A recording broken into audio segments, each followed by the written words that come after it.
Abangan ang muling pagkikita ni Rokan at Horut, kung ngayon na ba sila magtutuos? O kung may ibang halimaw pang haharapin si Rokan? Sino rin naman kaya ang kalaban na hahamunin niya ngayon? Na para bang masyado siyang kalmado sa laban niya. Kabanata 122. Noong sinaunang panahon ay ganap na kaguluhan lang ang nangyayari sa buong disyerto. Napupuno ng mga halimaw ang paligid at nagdurusa ang lahat ng mga tao. Pero sa kaganapan ng magulong panahon ay likas na may naipapanganak na mga bayani, at dumating na nga ang araw na ipinanganak ang natatanging bayani ng disyerto. Si Scorpion na kulay pula ang mga mata at mistulang nagagalit na sa mga nasasaksihan niya. Sa ibabaw ng disyerto ay matapang siyang nakipaglaban sa hindi mabilang na mga halimaw. Kasama niya rin ang mga alaga niyang magiting na lawin at maliksi na ahas na handang tumulong sa kanya. Pinatahimik nila ang kaguluhan at nagdala ng ganap na kapayapaan sa buong disyerto. Kaya hindi na nakapagtatakang purihin siya ng lahat ng sangkatauhan na namumuhay sa disyerto at napagdesisyonan na sundin siya. Sa huli ay lumikha sila ng sarili nilang mundo na malayo sa ibang bahagi ng mundo at tinawag itong imperyo ng Karyas. Binigyan ni Scorpion ng anyong maihahalin tulad sa tao ang lawin at ahas at pati na rin ang iba pang mga hayop na tumulong sa kanya. Sa ganung paraan na nga naging emperador si Scorpion at pinamunuan niya ang imperyo sa napakatagal na panahon. Napatanong na lang si Rokan kay Rolfi kung bakit ang bastardong naging hari ng disyerto ay biglang napagdesisyonan na isakripisyo ang mga mamamayan niya. Kung ito ba ay dahil sa may edad na siya?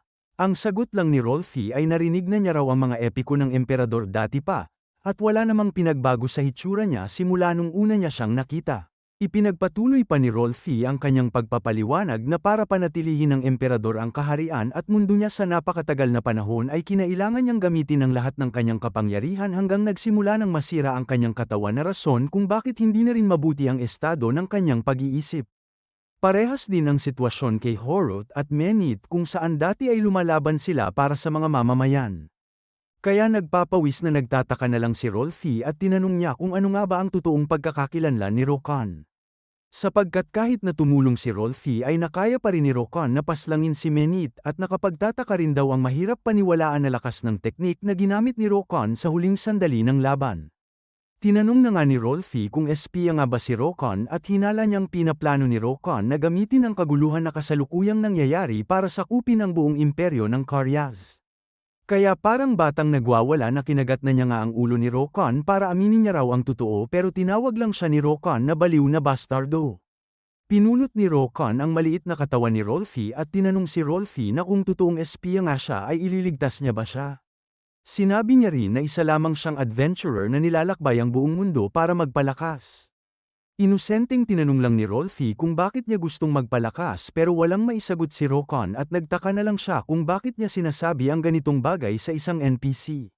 Kaya nagalit na lang si Rokan at sinuntok ang ulo ni Rolfi na sinabing wala raw siyang kinalaman kung ano man ang gusto niyang gawin. Siya naman na ngayon ang naaasar na tinanong kung ano ang totoong pagkakakilanlan ni Rolfi. Naiintindihan niya ang kagustuhan ng emperador na gamitin ang mga mamamayan ng imperyo bilang sakripisyo pero ang nakapagtataka ay kung bakit nag-aalala si Rolfi para sa mga mamamayan. Sapagkat isa siyang halimaw, napatahimik na lang si Rolfi hanggang sa may napansin siyang malapit sa kanila kaya pinababa niya agad si Rokan sa buhangin na tinatakpan ang bunganga niya. Naaasar na ang pagmumukha ni Rokan pero sinabi lang ni Rolfi na tama raw ang hinala niya habang tinitignan ang dalawang gwardya na natatanaw niya. Sapagkat sila ang Sand Warriors ng Emperador. Sapagkat nakapunta ang mga ito sa malayo ay kinakabahan na si Rolfi na wala nang ligtas na lugar sa disyerto pero para kay Rokan ay mahihina lamang silang mga nilalang kaya bakit hindi pa nila sila pinapaslang.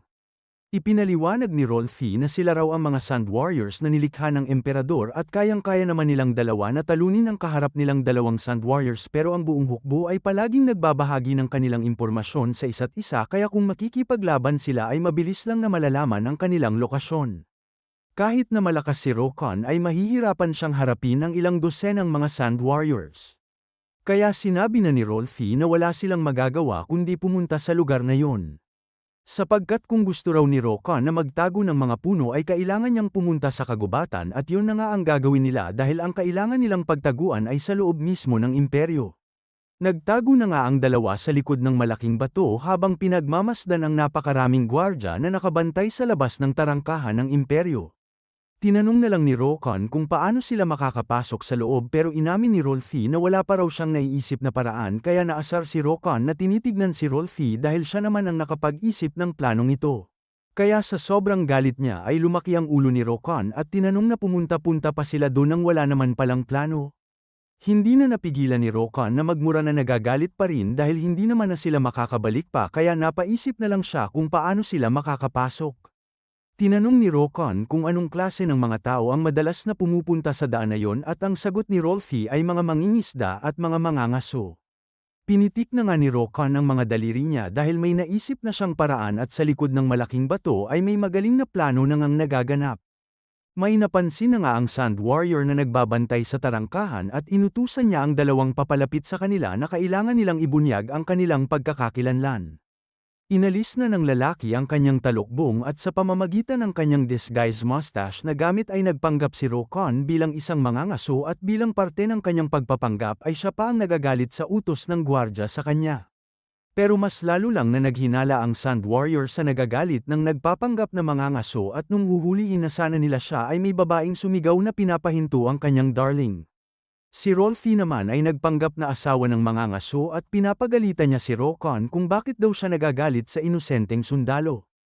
Tumahimik lang ang dalawang Sand Warriors na nagtinginan sa isa't isa at nagmamakaawa na nga ang mukha ni Rolfi na naglalabas pa ng sipon para lang papasukin sila. Kaya wala nang nagawa ang dalawang sundalo kundi papasukin na lang ang dalawang mag-asawa at sa loob na raw sila mag-away. Sinarado na nga nila ang tarangkahan at nagmistulang ibo na lang ang mukha ni Rokon na pinagtatawanan ang dalawang utu-utong sundalo samantalang naliligo na ng pawis ang mukha ni Rolfi dahil sa sobrang kaba. Hanggang sa napatulala na lang si Rokon sa nasasaksihan niya. Ang loob ng imperyo ng Koryas na ngayon niya lang matatanaw. Sapagkat ang lugar na ito ay mas malaki pa sa inaasahan niya. Sinabihan na nga siya ni Rolfi na sundan niya siya kaya tinanong ni Rokon kung saan sila pupunta. Ang sagot lang ni Rolfi ay sa lugar ng tao na makakatulong sa kanila. Sa kabilang dako naman ng disyerto na maraming bakas ng labanan ay may nakita sa lugar na ito na patalim. Mabilis na nga itong pinulot ni Horot na alam na niya kung kanino ang patalim na ito at may nagsalita na Sand Warrior sa likuran niya na may nahanap daw siya. At ang nahanap daw ng sundalo ay ang bendaheng ito na nasa malapit na butas. Alam ni Horot na galing kay Rolfi ang bendahe kaya napagtanto niyang siya ang pinuntahan ni Menit. Alam niyang binalaan niya si Menit pero nakipaglaban pa rin siya. Tinanong na lang ni Horot ang Sand Warrior kung hindi pa rin ba nila nahahanap ang Bloodstone ni Menit at ang sagot ng kinakabahan na Sand Warrior na hindi pa raw at ang hinala niya ay kinuha na ng mga pumaslang kay Menit ang Bloodstone niya. Kaya biglang nanginig na sa galit ang nag-uugat na kamao ni Horot at inutusan niya na nga ang Sand Warrior na wala siyang pakialam kung nasa loob o labas pa ng syudad sila Rokon. Basta ang mahalaga ay hanapin nila sila. Sa sobrang galit ay tinawag na ni Horot si Rokon na basurang bastardo at sisiguraduhin niyang papaslangin niya raw siya. Kabanata 123. Sa loob ng syudad ay nakarating na nga sina Rokon at Rolfi sa bahay na pagtataguan nila. Nagdududa pa rin si Rokon kung nakakasigurado ba si Rolfi sa plano niyang ito kaya naasar na si Rolfi na tinanong kung buong buhay ba ni Rokon ay lagi lang siyang inuuto ng iba at sinabihan niyang tumahimik na lang siya. Nagmamayabang pa si Rolfi na sinabing ang may-ari raw ng bahay ay ang tao na inalagaan niya kaya huwag daw mag-alala si Rokon. Pero nung lumabas na nga ang may-ari na si Arima ay natutuwa siyang makita muli ang tinatawag niyang matakaw na si Rolfi. Kaya napatulala na lang ang kakaibang pagmumukha ni Rokon na nagtataka kung bakit tinatawag din ni Arima si Rolfi na matakaw. Agad na niyakap ni Arima si Rolfi sapagkat bigla na lang siyang nawala nang wala man lang paalam at hinahanap din daw siya ng mga bata samantalang si Rokon ay tahimik lang na pinapanood ang eksena na nangyayari at nakagawa pa siya ng hambog na pagmumukha na pinagtatawanan ng bastardong matakaw na si Rolfi. Pumasok na nga ang lahat sa loob ng bahay at nag-alok ng tubig si Arima sa dalawa at sinabing hindi niya raw inaasahan na magdadala si Rolfi ng kaibigan pagkatapos ng biglaan niyang pagkawala. Tinanong lang ni Rolfi kung sino ang kaibigan na tinutukoy ni Arima sapagkat tauhan niya lang daw si Rokon kaya sa pagkaasar ni Rokon ay sinunggaban niya ang ulo ni Rolfi na tinanong kung sinong tauhan ang tinutukoy niya.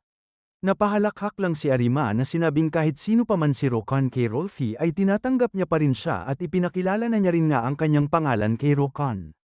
Nagpakilala na rin si Rokon na sinabing nahanap niya lang daw ang babaeng ito habang naglalakbay siya at namangha na lang si Arima nung nalaman niyang isang adventurer si Rokon. Sumingit pa na nagsalita si Rolfi na kinukutya ang pangalan ni Rokon, kaya piningot ni Rokon ng malakas ang tenga ni Rolfi at tinanong si Arima kung paano niya nakilala ang matakaw na babaeng ito sapagkat masyado siyang arogante pero sabi lang ni Arima na parte lang daw yan ng alindog ni Rolfi. Mga 12 taon na raw ang nakalipas nung pauwi pa lamang siya pagkatapos niyang bumili ng mga pagkain. Pagpasok ni Arima sa bahay niya ay nagulat na lang siya sapagkat masyadong magulo ang bahay na para bang may pumasok na gutom na magnanakaw na kinain lahat ng mga pagkain nila. Nung may narinig siyang malakas na tunog sa kusina ay may nahanap siyang madungis na bata na abalang kumakain kaya mas lalo pa itong ikinagulat ni Arima. Napatingin na lang ang batang babae na kumakain ng tinapay sa likuran niya at pinagmasdan lang si Arima na buntis pa lang sa panahon na yon. Na para bang walang kakaiba sa sitwasyon nila kaya humingi pa ng palaman ang batang Rolfi sa babaeng nagtataka na kung ano ang nangyayari. Tinanong na lang ni Rokon si Rolfi kung hindi ba siya nahihiya sa sinabi niya kanina na siya raw ang nag-alaga kay Arima pero kabaligtaran naman pala ang totoong nangyari habang nahihiya na si Rolfi na hindi naman daw kailangan na ikwento ni Arima ang lahat ng nangyari. Natutuwang sinabi ni Arima na ayos lang naman daw ang nangyari dahil nagulat lang siya sa umpisa at nung mas nakilala niya pa si Rolfi ay mas lalo pa niyang nalaman ang kabaitan ng batang babae.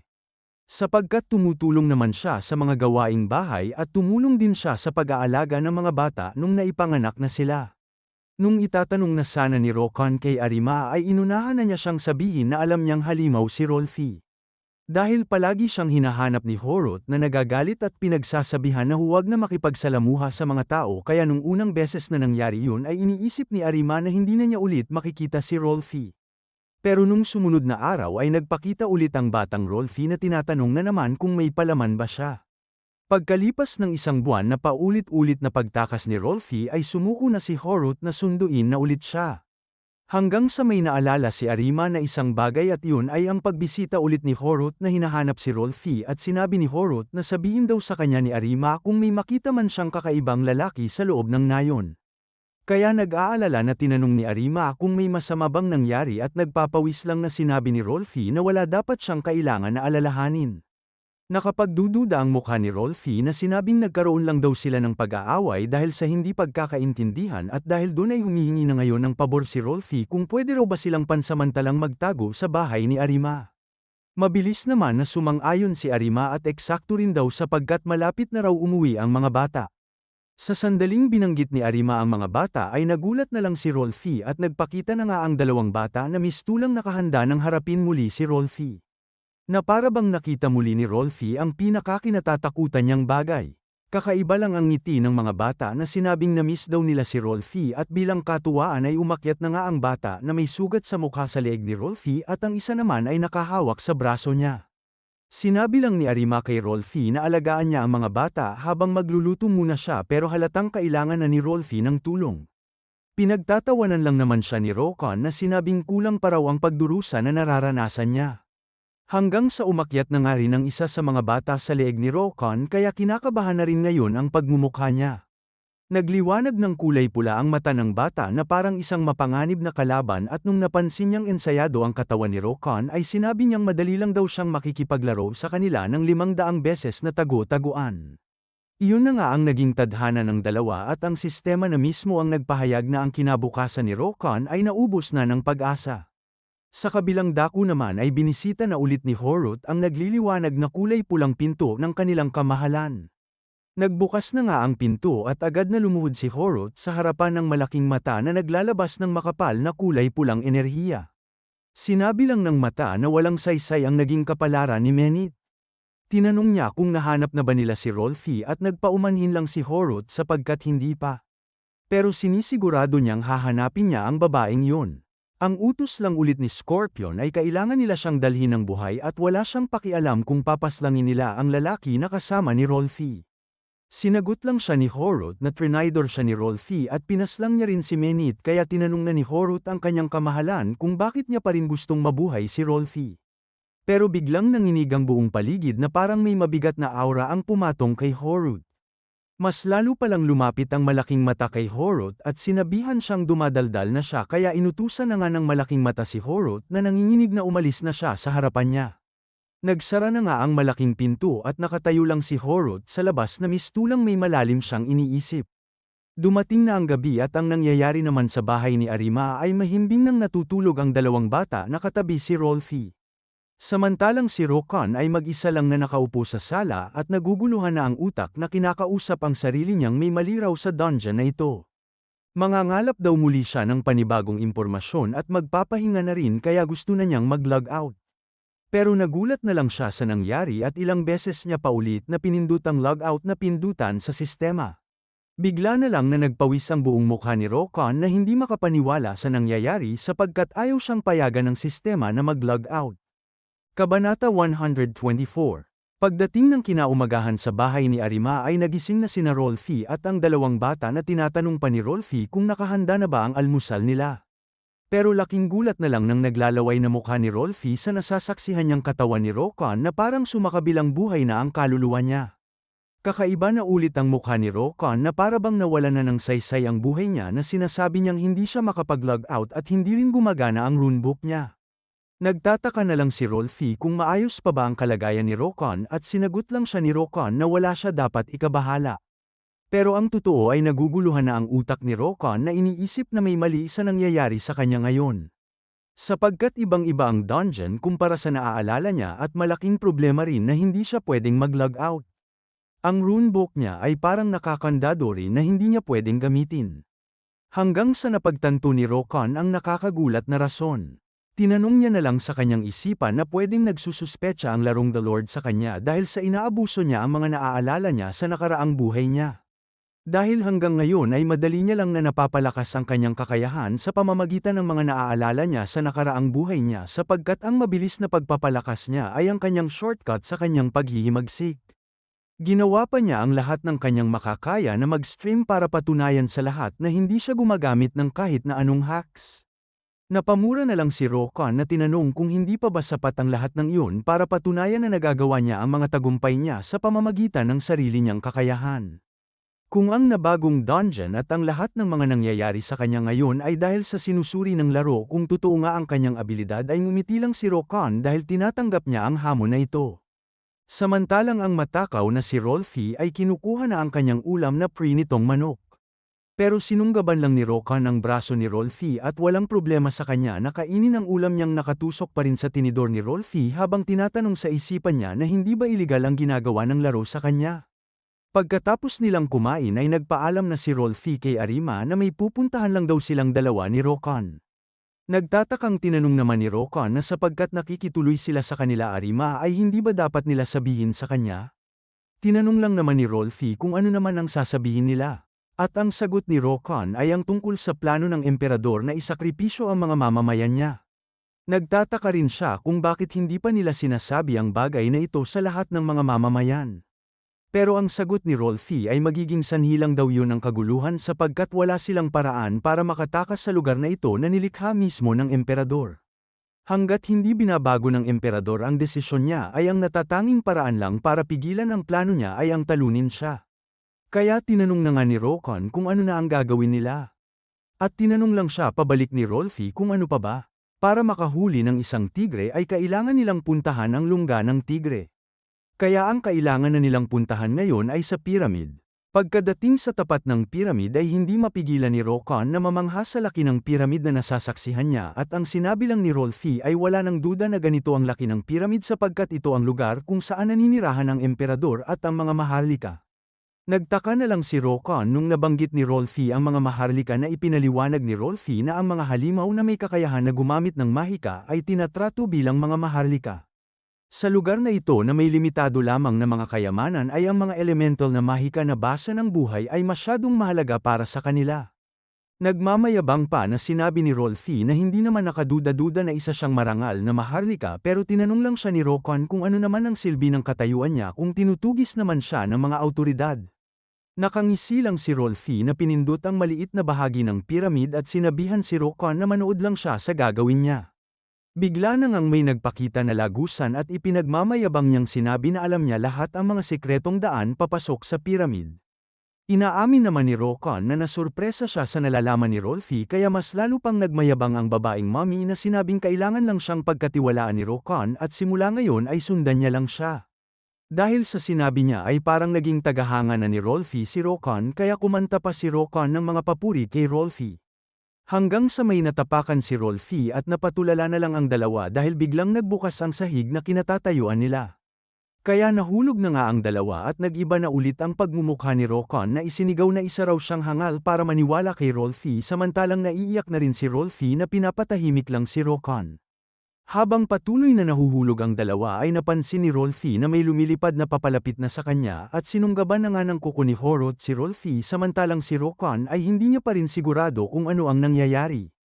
Natataranta na lang na sumisigaw si Rolfie habang iniaabot ni Rokon ang kamay niya. Tinapakan na nga ni Horot ang katawan ni Rolfie para tumahimik siya at dumapo na rin si Rokon sa sahig na inilabas ang kanyang axe. Habang sa taas dumapo si Horot at Rolfie ay sa ibabang bahagi naman dumapo si Rokon na mistulang may kaharap siyang malaking kulungan. Nagumpisang magsalita si Horot na kinakausap si Rokon na siya pa mismo ang lumapit sa kanila at pinuri niya ang taong ito sa kanyang katapangan. Habang tinatapakan pa rin ay napamura na lang si Rolfie na tinanong kung paano nalaman ni Horot ang sikretong lagusan pero tinanong lang siya pabalik ni Horot na paano naman niya hindi alam ang bagay na alam ni Rolfie. Sinunggaban na nga ni Horot ang leeg ni Rolfie at binuhat ang buong katawan niya habang tinatawag siya na isang walang utang na loob na bastardo at hinihiling pa ni Horot na sana ay pwede niya siyang paslangin. Ginamit na nga ni Horot ang kapangyarihan niya na kulay itim na kuryente para mawala ng malay si Rolfie at humiga na lang sa sahig. Inutusan niya ang dalawang Sand Warriors para ipunta si Rolfie sa kanilang kamahalan. Tumalikod lang si Horot na tinitignan ng tao na nasa ibaba. Kahit na walang nagsasalita sa kanilang dalawa ay parabang naghahamunan ang mga titig nila. Lumapit na nga ang taong aso kay Horot na pinapaalalahanan siya tungkol sa preparasyon ng seremonya. Sinabi niyang hindi na raw kailangan na isipin pa ni Horot ang taong nasa ibaba dahil mag-isa lang siya kaya alam ng taong aso na madali niya lang napapaslangin ang taong yun. Pero inutusan lang siya ni Horot na huwag niya siyang papaslangin at kailangan niya lang napanatilihin ang tao sa kinatatayuan niya. Sapagkat si Horot na raw mismo ang papaslang kay Rokon. Pero nagrereklamo lang sa isipan nito ang taong aso dahil iniisip lang daw ni Horot na siya ang pinakamalakas. Naglakad na nga ang taong aso at tinawag pa niyang hangal na tao si Rokon pero nataranta na lang ito dahil hindi nakikinig si Rokon na parang bata na sinusubukan na buksan ang harang ng kulungan.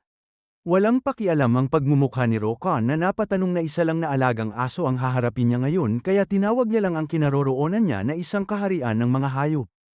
Pero nagmamayabang lang ang taong aso na ito na titignan niya raw ngayon kung gaano katagal na magiging arogante si Rokon. Nagbigay na nga siya ng utos na buksan na nila ang kulungan.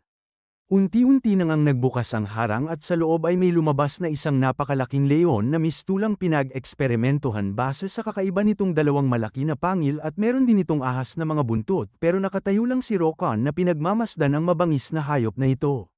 Natutuwa na ngang inutusan ng taong aso ang leon na pagpirapirasuhin na nito si Rokon. Pero agad lang na nagulat ang pagmumukha ng taong aso sapagkat sa isang hiwa lang ng axe ni Rokon ay napaslang na niya agad ang higanteng leon kaya nakaupo na lang siya sa bangkay ng leon na nakahandusay na lang sa sahig.